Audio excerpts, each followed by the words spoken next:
name is Brad Gillis. I play with Ranger, sorry.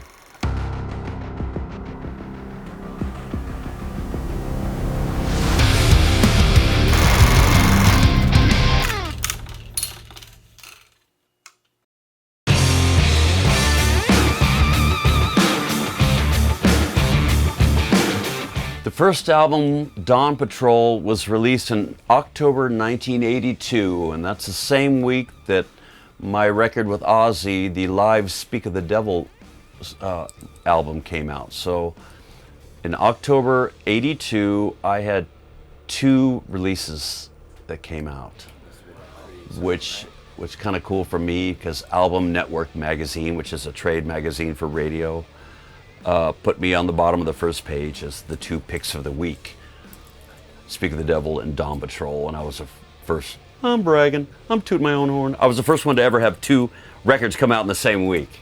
So that was cool for me. And so it came out in 82. I left Ozzy right after early 83. Rudy Sarzo left to go with Quiet Riot. I came back with Night Ranger. We had the record already in the can, released it. We went right out on tour with Kiss, and then did ZZ Top and all these great big bands we toured with. And it was exciting for me because I put a couple years into Night Ranger, getting the whole band and songs and music and everything together, and it turned out great.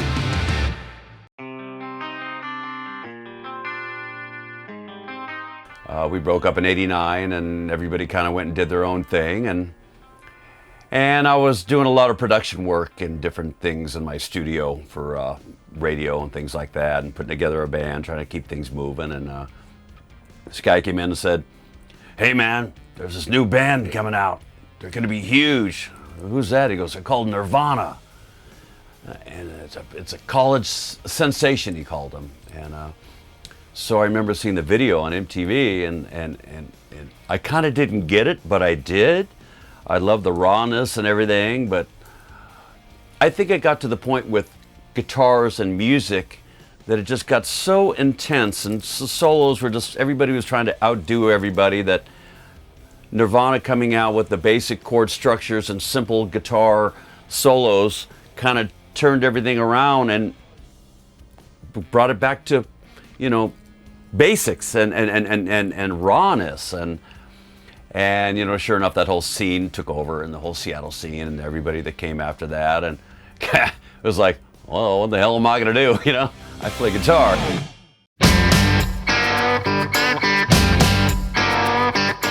Things kind of mellowed out, and with bands like us, it got to the point where somebody, you know, said, "Oh, why don't you put the original band back together and do this and do that?" And Jack had left the damn Yankees, and we thought, well, you know, no reason to. But then the Japanese came in around 95-ish and said, "If you put the original band back together, we'll bring you to Japan, give you a record deal and a big tour over there." We thought, well, this is a nice little re-kickstart to the band's career. So basically we got together and rehearsed, and I remember it had been 5-6 years, you know, that we even got together, or even we didn't even talk much, you know, everybody kind of doing their own thing. We got in rehearsal and we did, I remember doing Don't Tell Me You Love Me after 6 years of not playing it, and it was just felt so good, man. Like old school, like old hat, you know, and then we did Rockin' America, you know, and then we started going through the set, and it was just like, wow, you know, this is gonna be good.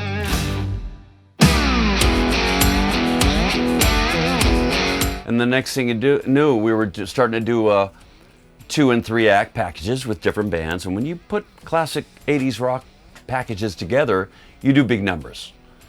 And a classic example is a couple years ago with Journey and Foreigner Night Ranger, 65 shows around the world. And we went off into Japan, and you know, we did a Def Leppard run, and you know, all these bands, festivals that we'd be on with 10 bands and 2 or 3 day concerts. And I tell you, man, it's kind of coming back around. And my take is, basically, people that are in between 40 and 60 that were big rock fans in the 80s, that have had kids, and maybe the kids have moved out, and you know, they're kind of going through the you know, that midlife crisis, you know, whatever. They want to get out and have fun, you know. They want to relive some old memories. So you know, and then we do these shows, do the you know the M3 concerts, the big casinos, the big state fairs and stuff that we do, and people coming out, and just kind of, you know, so funny to watch them. Well, watch us too, you know, dress like the '80s and get that vibe back, you know, and getting all drunk and having a good time, and that's what it was like in the '80s, you know. It was just a lot of fun, and the whole music was positive, and I think that's really starting to, you know, take effect again, and starting to make another movement that people are enjoying with us.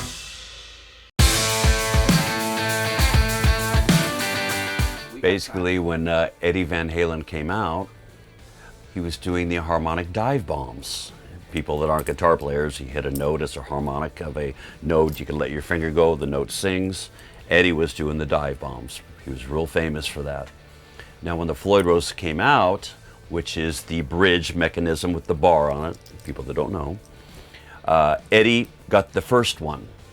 Floyd sent it to Eddie. Neil Schon from Journey got the second one. Well, I wasn't really anybody. I was with Rubicon then, with Jack Blades. We had a couple records, but we weren't a big famous band. I had to have one of those. I had to have one, because I knew it could. I had ideas. I knew I could make this thing happen, right? I thought, you know, so if I get one of these, I could start pulling up on the bar, you know?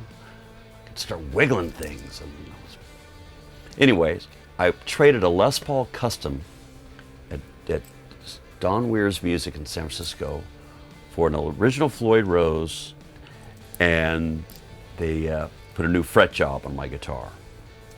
Everybody thought I was crazy. You traded that Les Paul Custom for this piece of metal? And I said, yes, I did. And, well, what's up with that?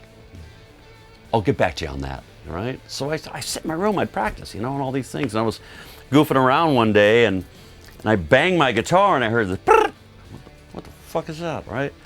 And I hit a note, and I found out the Floyd was shaking. So I hit a note, and I hit the end of the bar, and I went, okay, that's cool, right? Then I just started fiddling around with different ways to goof off with the bar, and I incorporated that in my style and used it on the ending of my solo on Don't Tell Me You Love Me.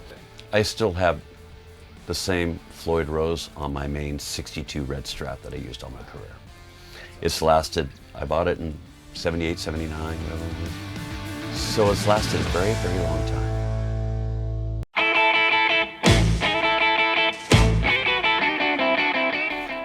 Well, the future for Night Ranger, it's looking pretty good. Luckily, we have a great booking agency, William Morris, that's booking us, and they really try to get us on with some big acts and big shows, and they've upped our game in the past 10, 12 years since we've been with them.